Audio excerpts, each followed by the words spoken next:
All right, how's it going? Welcome back to another video here in the series on linear algebra. So far, we have started this new section here called Eigenvalues and Eigenvectors. And the last video was the first video of the section, which was kind of just introducing the idea as to what an eigenvalue is and what an eigenvector is. And to summarize what those two concepts are, the two main concepts of the section, they can essentially be summarized in this sort of diagram right here, where we start with some vector space, which we're representing with this two-dimensional xy plane looking thing, and then we have some vector v that's in our vector space. And if v happens to be an eigenvector, what that tells us is that when a matrix A acts on v, maybe I should be a little bit more specific. If v is an eigenvector of the matrix A, then in the case where A acts on v, v gets transformed like this in a very specific way. It does not rotate or change its orientation at all, but it only changes its magnitude. It only gets scaled by some factor lambda. So we call those vectors eigenvectors, and then the factor that they get scaled by, how much they either grow or shrink, is the corresponding eigenvalue, which that's what lambda is. And then we came up with this nice compact equation to quantify both an eigenvalue and an eigenvector for a given matrix A. And hopefully this made sense that we were able to make this connection between the mathematical equation and the visual picture as to what's going on, right? We're basically saying the same thing, but in math terms. We're saying that when a matrix acts on a vector, then if v is an eigenvector of this matrix, that will equal just a scaled version of that vector. Right? So that's what we talked about last time, just introducing these things. But in the last video, that was kind of the main goal of the last video, right? Was just to introduce what these concepts were. We spent a little bit of time talking about how to calculate an eigenvalue, and that led, and maybe let's just do that really quickly right now to remember what that process was, because we did spend time doing that. The whole idea was that we subtracted this right-hand side over here, so we got AV minus lambda v equals the zero vector. And then we wanted to factor out the v quantity from both terms, but in order to do that, that would leave us with just A minus lambda v equals zero, seemingly initially, right? But then we realized that we can't take a matrix and subtract it from the scalar, a single number. So we needed to multiply the scalar times the corresponding matrix version of the number one, which is the identity matrix. So you get to this quantity right here, and then you remember the idea that eigenvectors have to be non-zero quantities. So what that tells us is that if this vector right here is non-zero, it belongs to the kernel of this matrix, which again, another way of saying that is if v belongs to the kernel, that just means that when this matrix, like this function, acts on an element of the kernel, that's going to map it to the zero vector. So basically, there are two parts involved, right? If we know that v is an element of the kernel of this matrix, and it's non-zero, that tells us something about this matrix right here.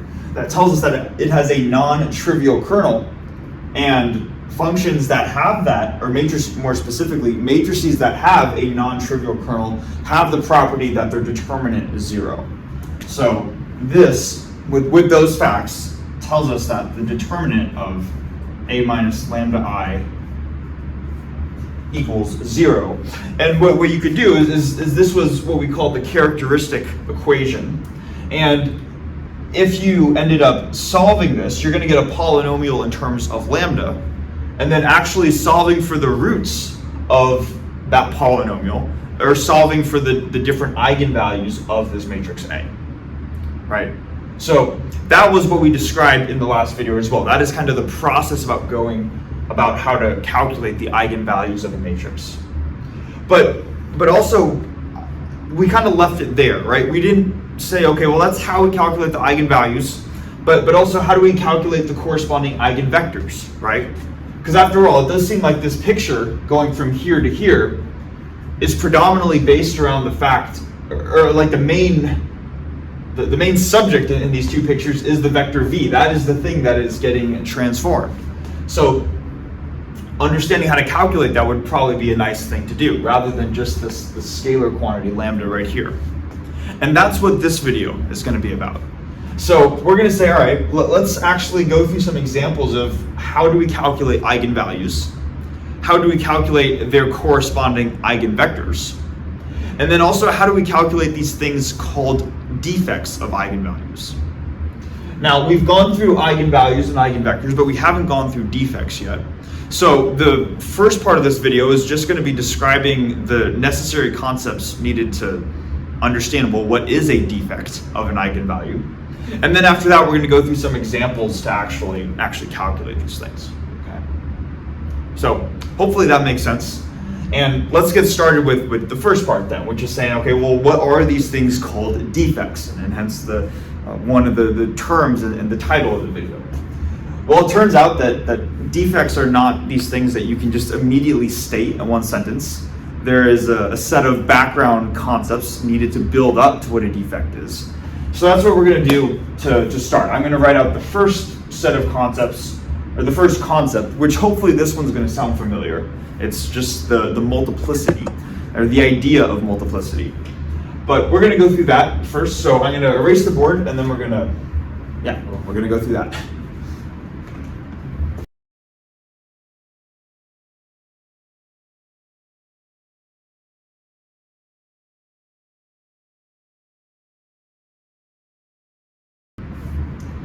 Okay, so first concept that we're going to introduce, which again, this one might be familiar to us, is the multiplicity of a root.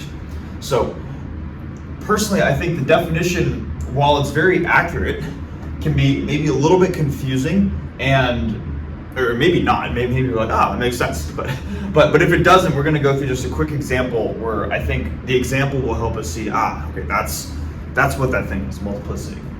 But regardless, let's still go through the actual definition.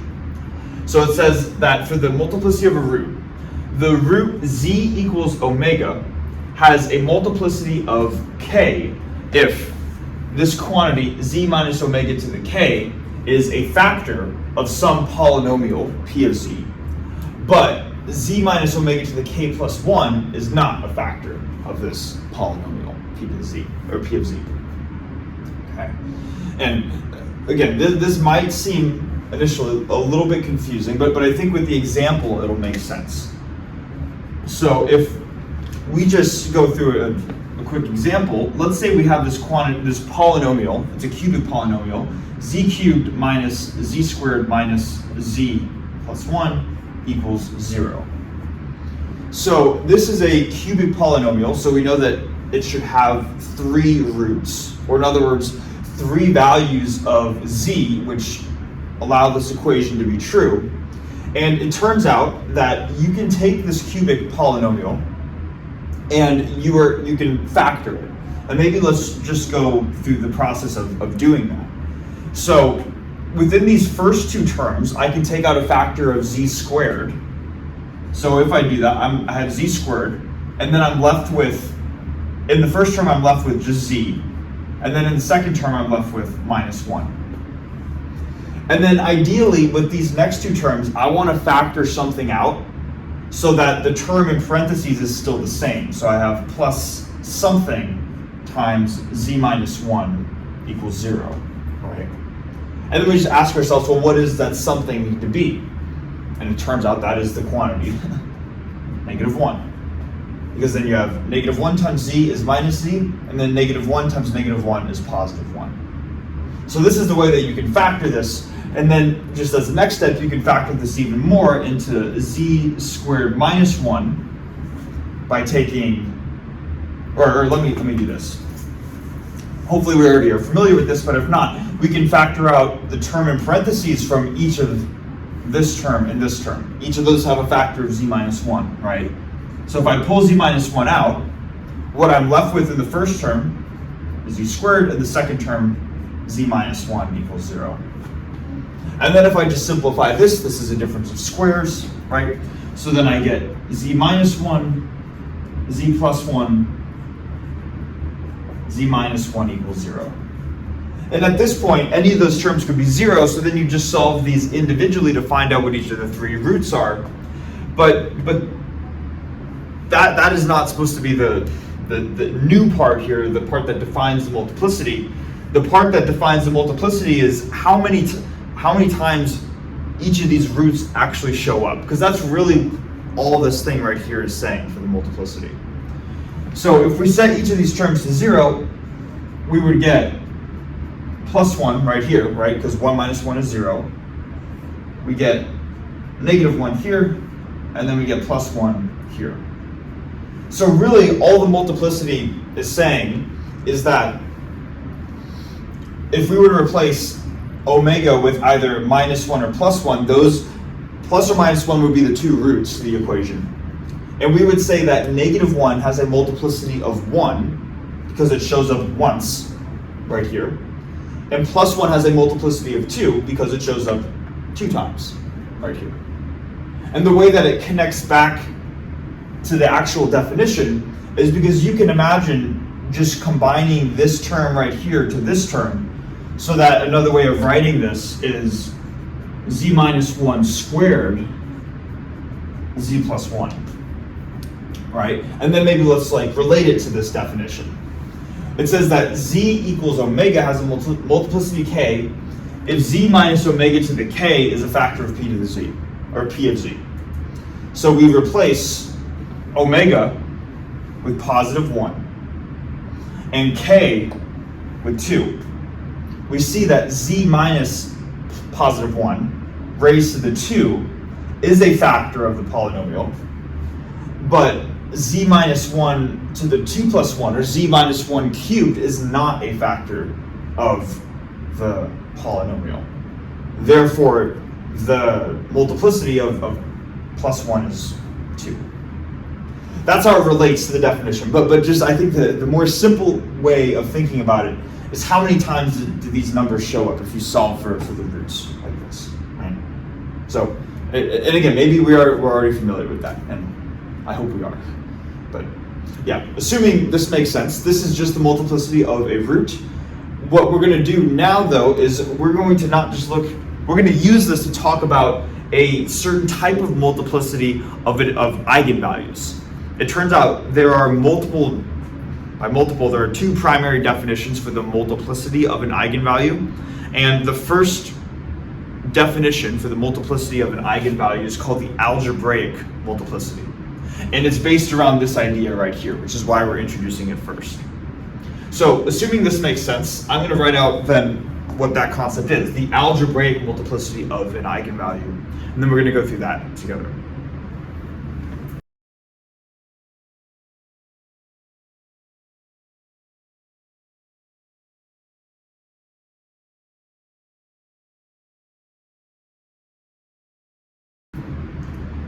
Okay, so we have this next definition right here, which kind of ties the general idea of the multiplicity of a root more into the conversation of what we're actually talking about, right, with eigenvalues. So let's go through it together. It says that the algebraic multiplicity of, we'll start right here. The algebraic multiplicity, which can be denoted by one of two methods.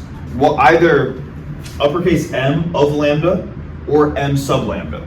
Those are the two ways that we denote the algebraic multiplicity of an eigenvalue lambda. And the way that it's actually defined is that it is simply the multiplicity of lambda in the characteristic equation right here. P sub A of lambda equals 0. So maybe to just remind ourselves what this is again. The characteristic equation is simply when we take the determinant of A minus lambda I and we set that to 0. What we saw in the last video is that this quantity right here ends up being some polynomial in terms of lambda. And then we have the exact same, we can just apply the exact same definition that we have up here with the multiplicity of a root. rather than having some polynomial in z, like what we have here, we're going to have some polynomial in lambda. And how many times the different values of lambda show up would correspond to their algebraic multiplicity. So maybe just to refer back to the definition that we had, or not the definition, but the example that we had just a few minutes ago. Let's say that cubic polynomial that we had, maybe let's just rewrite it so now it's in terms of lambda. So we have lambda cubed minus lambda squared minus lambda plus 1 equals 0. We saw that there were two roots, or two unique roots, I should say, to this equation. So lambda could either equal plus or minus 1. So then the way that we would denote the algebraic multiplicity of these eigenvalues is simply to say that m of 1 is 2, and m of minus 1 is 1, right? So it's essentially just applying the definition of the multiplicity of a root to the characteristic equation. When this happens to be our equation, apply that definition. And that gives us the algebraic multiplicity. Okay. So hopefully that makes sense. There's not a whole lot to it other than just applying this to a specific scenario. Now, assuming that makes sense, that again is one definition or one type of multiplicity for a given eigenvalue. Turns out there is another type of multiplicity called geometric multiplicity, and we end up using both the algebraic and the geometric multiplicity together to define the defect for an eigenvalue. So you can kind of see where all of this is going, right? The next step is to define what the geometric multiplicity is. But in order to do that, we need to first talk about another eigen concept called the eigenspace. So now at this point we have introduced eigenvectors, eigenvalues, and now we're going to be talking about an eigenspace. So I'm going to erase the board and then we're going to go through what an eigenspace is next.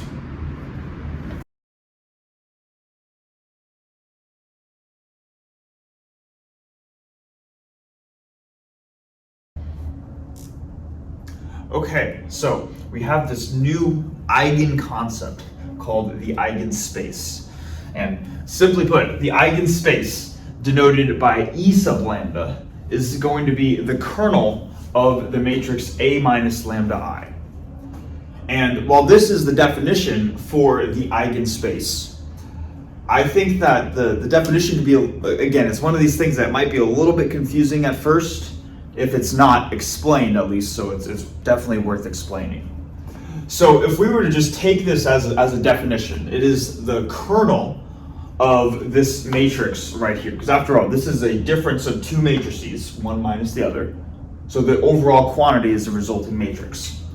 So if we're going to look at the kernel of a matrix, that is going to be the set of vectors in the domain. In other words, the set of vectors, so let's maybe do this here. We have our domain, our codomain, and then A minus lambda I is the matrix that takes us from the domain to the codomain.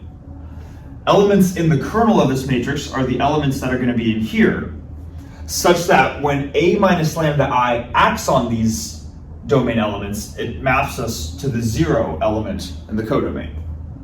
The way that we mathematically write that is we're going to be interested in vectors V, such that when the quantity A minus lambda I acts on this vector V, we get the 0 vector.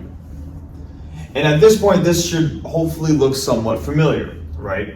Because with a little bit of manipulation, what we can do is we can say we have AV minus lambda IV equals the 0 vector. And then V times the identity matrix is just the vector itself. The identity matrix is the do-nothing matrix. It does not change any vector in any way. So we end up getting AV minus lambda V equals 0, or more compactly, AV equals lambda V. This good old starting definition for both eigenvalues and eigenvectors. So what does this tell us, right? Well, this tells us that if V, which started out as just some element in the kernel of this matrix, it ends up being the same vector that satisfies this equation, what the eigenspace really is simply going to be the set of eigenvectors, the set of these guys right here, the vectors in the domain, satisfy this condition. The eigenspace is the set of eigenvectors with the corresponding eigenvalue lambda. Okay. Now, so I think that's a more intuitive way of thinking about the eigenspace rather than the kernel, even though that's how it's defined.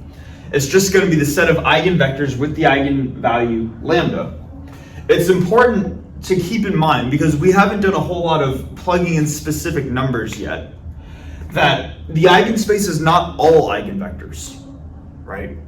Because let's just say, for example, we have one eigenvector v1, and that gets, if it's an eigenvector, it only gets scaled after the transformation, and maybe it gets scaled by lambda 1. So v1 has a corresponding eigenvalue lambda 1, and then maybe another eigenvector v2 has a different scaling factor, which you can call lambda 2.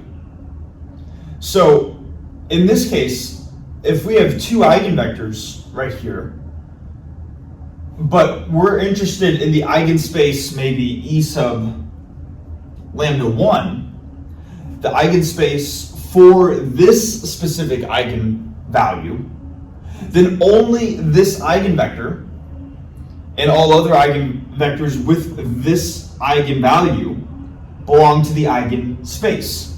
That's why there's a subscript lambda right here to say the eigenspace that corresponds to whatever our specified eigenvalue is. Maybe it might help to put some specific numbers on it too. Let's say that we have a 2x2 matrix, so we're going to have two eigenvalues, and then we're going to have the eigenvalues happen to be 2 and 3. What we could do is we could come up with two different eigenspaces. There's not just a single eigenspace. One eigenspace is E sub 2, all the eigenvectors with an eigenvalue of 2, and then we could come up with a different eigenspace, E sub 3, the set of all eigenvectors with an eigenvalue of 3. Okay? So that's kind of the main thing that I want to get across here, is that the eigenspace is not the set of all eigenvectors, but just the eigenvectors that have their specified eigenvalue. Okay? So hopefully that makes sense.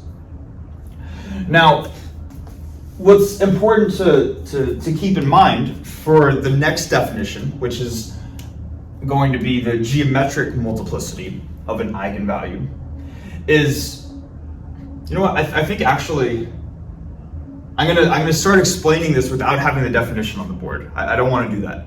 I think it's, let me do this. Let me write out the definition. I'm getting ahead of myself. Let me write out the definition for the geometric multiplicity, and then we'll explain that and see how it connects to the eigenspace right here.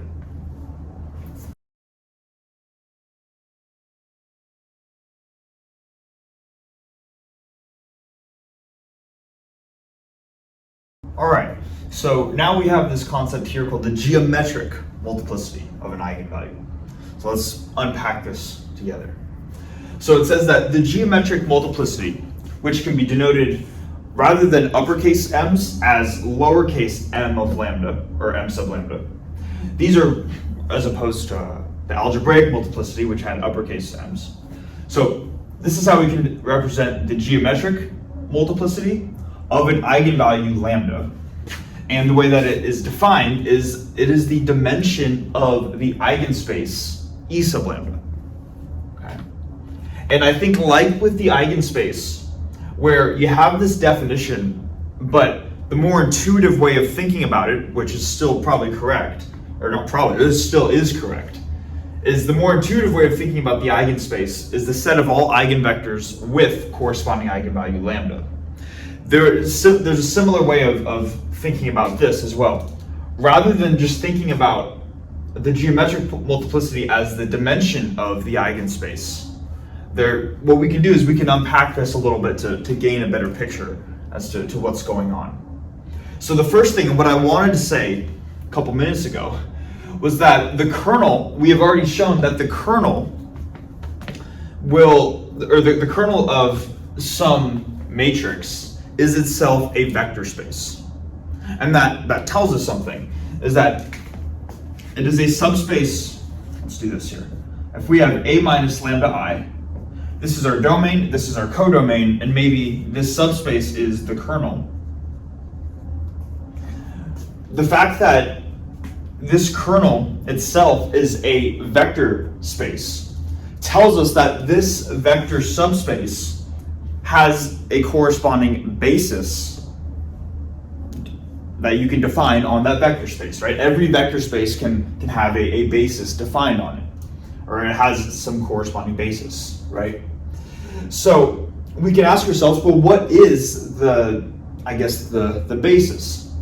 And the way that we can think of this is that if the eigenspace itself is defined as all of the eigenvectors with eigenvalue lambda, then whatever this kernel is, it is containing, everything in it is going to be an eigenvector, right? So, okay, because that's how it's defined, right? So if everything in the kernel is an eigenvector, then it naturally makes sense that the basis, whatever basis we define on it, is going to be a basis of eigenvectors. Everything in here is an eigenvector. So the basis vectors also, they have to be eigenvectors, right? So that tells us something too, that I was kind of trying to explain in the last video, but I'm not quite sure if I explained it clearly. And I want to spend just a little bit of time explaining it now before we really tie this back into the geometric multiplicity. So if you remember in the last video, I said that, let's say that we have some eigenvector, V, with an eigenvalue lambda of a matrix A. So AV equals lambda V.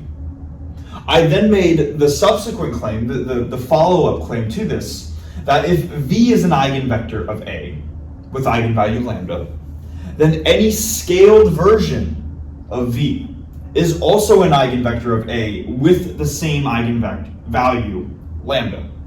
And maybe let's just go through that one more time to see how that would work. So if rather than having V, let's say that I have some scaled version of it, some constant times V. And what I can do at this point is, if I want to see if this scaled version of V is an eigenvector of A, I know that I can pull the constant out to the front. We can always do that. We can pull a constant in front of a matrix. So this becomes C times A times V. And then because we know that A times V is equal to lambda V, because we said that V was an eigenvector, another way we can write this is C times lambda V. And then because these are both constants, C and lambda, we could just rearrange the two. The order in which we multiply doesn't matter. It's commutative. So this equals lambda times CV. So we started with A times CV, and then we get to lambda times CV. So what we visualize from this set of equations right here is that if V is an eigenvector with eigenvalue lambda, then any scaled version of V is also an eigenvector with the same eigenvalue lambda. So what does that mean? First, that means that if the eigenspace is all of the eigenvectors with eigenvalue lambda, then we know immediately that even if we only have one arrow, at least with our starting picture, that gets scaled by lambda, maybe this is V, then if all scaled versions of this vector have the eigenvalue lambda, that means this arrow can stretch infinitely far in this direction and infinitely far in this direction. We see that we form a line, a one-dimensional line of all possible scaled versions of V. So there are an infinite number of eigenvectors with this eigenvalue right here. Okay. Hopefully we're able to understand that picture. Now, that's also important because that gives us an idea for what the eigenspace is. The eigenspace is never going to just be a finite set of vectors. It's never going to just be 3 vectors. in the smallest case, it's going to look like an entire line. But let's just suppose that maybe not only v gets scaled by lambda, maybe there's some other vector w that gets scaled by lambda as well. Then we would have to include all eigenvectors along here too. And now we have two independent directions as opposed to just one, if both v and w are eigenvectors with an eigenvalue of lambda. So you might be saying, okay, I'm sort of getting at why are we throwing around all these concepts though, right? The first is just to get a visual representation for how we can think of the eigenspace. And the second is that once we get it, and we're going to use that to talk about the geometric multiplicity. Once we get a visual representation for how we can think of the eigenspace, whether it's a one-dimensional line, or a two-dimensional plane, or a three-dimensional volume, or an n-dimensional volume, right? It's going to take up some volume as opposed to just a finite set of vectors.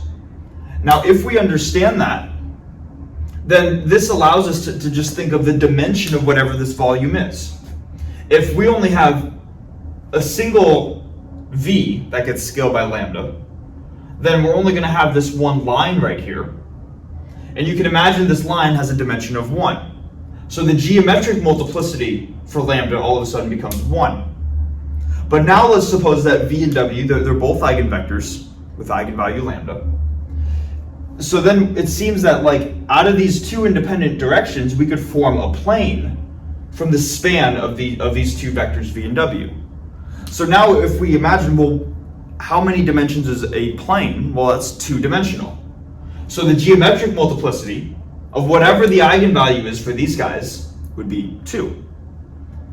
If there was a third eigenvector and a third linearly independent direction, then the span of, maybe we call it u, maybe it's going out of the board. Then the span, and this is an eigenvector with eigenvalue lambda.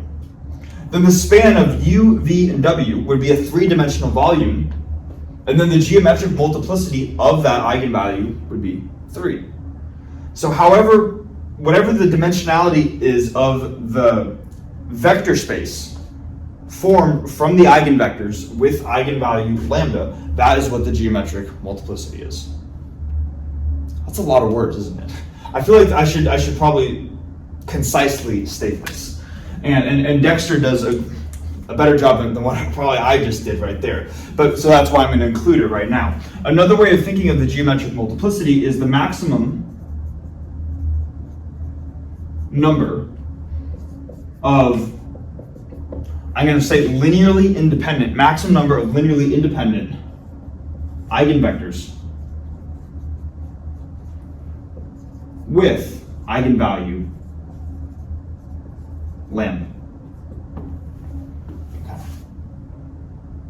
Maximum number of linearly independent eigenvectors with eigenvalue lambda. If we only have one independent eigenvector, v, dimensions 1. If we have v and w, these are both linearly independent. Now the dimension's 2. If we have a third linearly independent one, u, then the maximum number is 3. Let's suppose though now, however, that just so we can fully understand this, v and w are independent, but u is not independent. U can be formed by some combination of v and w.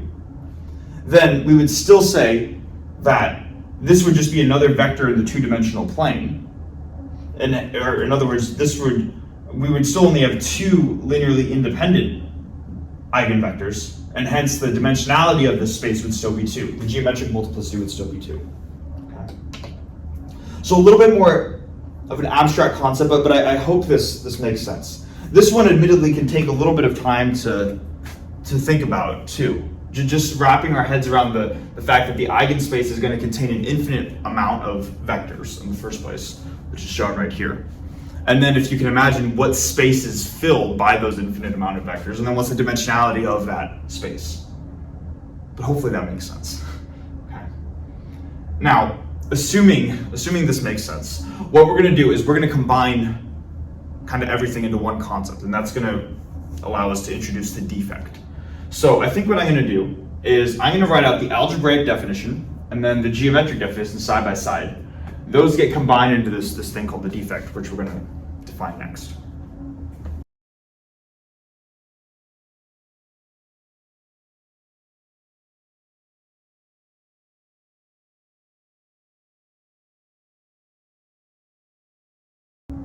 Okay, so we have arrived at the main concept in this video, which is the defect of an eigenvalue. And it seems like this is kind of like a lot of things in math where we'll spend a lot of time working up to a definition, kind of like with, if you've seen the group theory video series when looking at signs of permutations, like what actually is the sign of a permutation. Something similar here, where you spend a lot of work just working up to the components of the big concept, but then the big concept itself is almost an immediate result from these big components right here. So same thing here with the eigenvalue defect. It's simply defined as the Greek letter delta sub lambda, and delta usually indicates a difference, which is what we have right here. It is simply the difference between the algebraic multiplicity and the geometric multiplicity of an eigenvalue. Okay.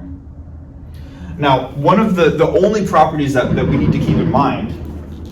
Also, sorry if we hear some background noise. There are currently fireworks going on in the just outside. So if you hear the background noise, that's what it is. I tried to get the video in before the fireworks started, but it seems like I might have just missed it. So, anyways, the main thing that we got to keep in mind here is that delta lambda is going to be greater than or equal to 0, which means that the algebraic multiplicity is going to be greater than or equal to the geometric multiplicity always. Now, we're not going to actually go through proving that. Admittedly, I don't remember. I've gone through the proof at some point before, but I don't remember how detailed it was. But for the sake of time, and mainly because the fireworks are about to start, I want to kind of make this video or end as quickly as possible, just because it gets distracting for me, and then I'm not sure if you guys hear background noise. But yeah, the point is we're not going to prove this, but we're going to see this in the next video that when we end up calculating eigenvalue defects, that this is going to be the case. Now, admittedly, I said at the beginning of the video that I wanted this video to be about first defining what an eigenvalue defect is, and then second to go through the process of calculating things. But like I said, I really want to end this video before the fireworks start, so I think I'm going to call it here, and then we'll just save it for the next video. That is the nice thing about making these videos as opposed to doing lectures in person, right? If for some reason I need to stop making videos, or to stop a video at a certain point, I can always do that, and I can always just make another video. There's no number. I'm not limited by a certain number of videos that I need to make, or how long those videos need to be. I like the flexibility. It's cool. And I think this is a good point to stop off at too, right? Like we spend a lot of time working up to the defect of the eigenvalue. Turns out it's just the difference between these two definitions right here. And then next video we'll pick up where we left off. So yeah, thanks so much for watching. I want to go watch fireworks. So yeah, I will see you guys in the next one.